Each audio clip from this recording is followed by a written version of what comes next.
The Orange County Dental Clinic, where dozens of children became sick, is now being sued. CBS 2 Orange County reporter Michele Gile is live in Claremont, where lawyers claim the number of cases could reach as high as 800, Michele?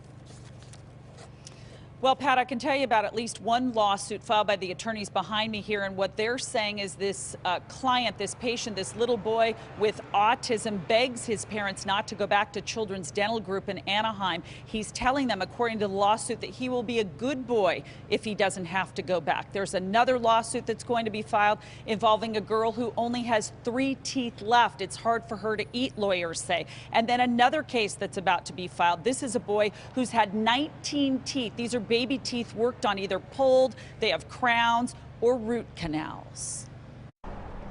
This is a high volume, high profit clinic that cares about one thing: money.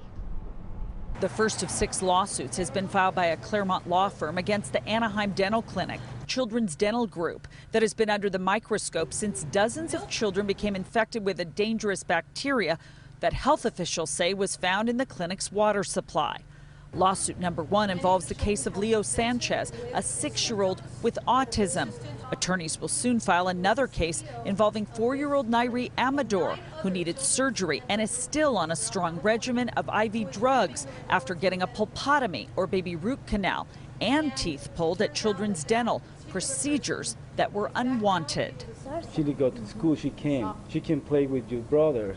She can do nothing. She needs to stay all time in the bed. In May, a toothache sent Leo to Children's Dental Group. Within minutes, the lawsuit alleges, doctors told his parents he needed 2 baby root canals. Attorney Catherine Lombardo accuses clinic operators of fraud and medical malpractice by giving young patients multiple and unnecessary root canals and crowns, performing invasive procedures without parents' knowledge or consent. In Leo's case, the allegations are that dental work was done without the use of any local anesthesia, and the boy was strapped into a barbaric straitjacket-like device.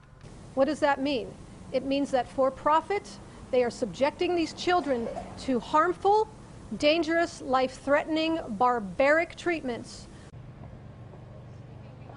And this response tonight from the dental clinic. We provide this service and do this work because we care for children, and we deeply regret that any patient had complications following treatment here. We have not been served with any complaint. That's the latest live in Claremont. I'm Michele Gile. Back to you.